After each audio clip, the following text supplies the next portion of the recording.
What's up everyone? Welcome to the video. Today we're going to take a look at how to change the cabin air filter in a 2025 Chevy Trailblazer. I'll put a link in the description box of this video to where you can find these replacement cabin air filters if you're in need. So the cabin air filter is going to be located behind the glove box. In order to get to it, we need to open the glove box. Then if we take a look on the right hand side, we see this dampening latch right here. We're going to unhook this. I'm just going to get my finger around it like that and pop that off. Now what we need to do is fold the glove box down, and there's two stops that are preventing it from coming down. You can see one right here that my finger's on, and there's another one just like it on that side.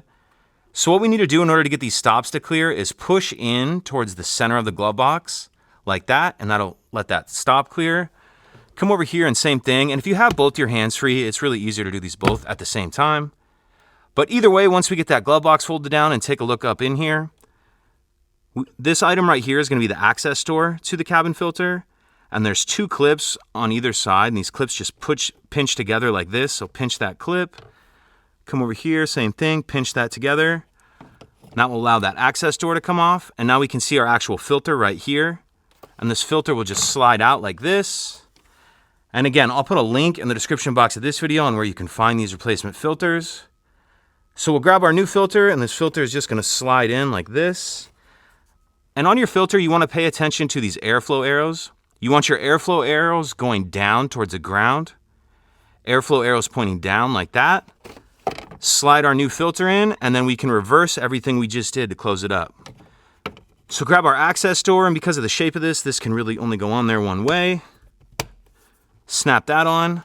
And one thing I want to point out here too on this latch that we unhooked in the beginning is this latch is kind of loose on here.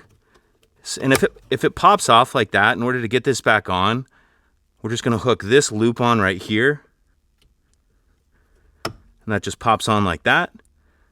If that's come off for you, then what we'll do is pick up on our glove box until those two stops clear like that.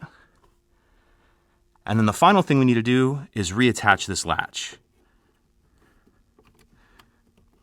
So I'm just going to kind of get this started on here by hand like that.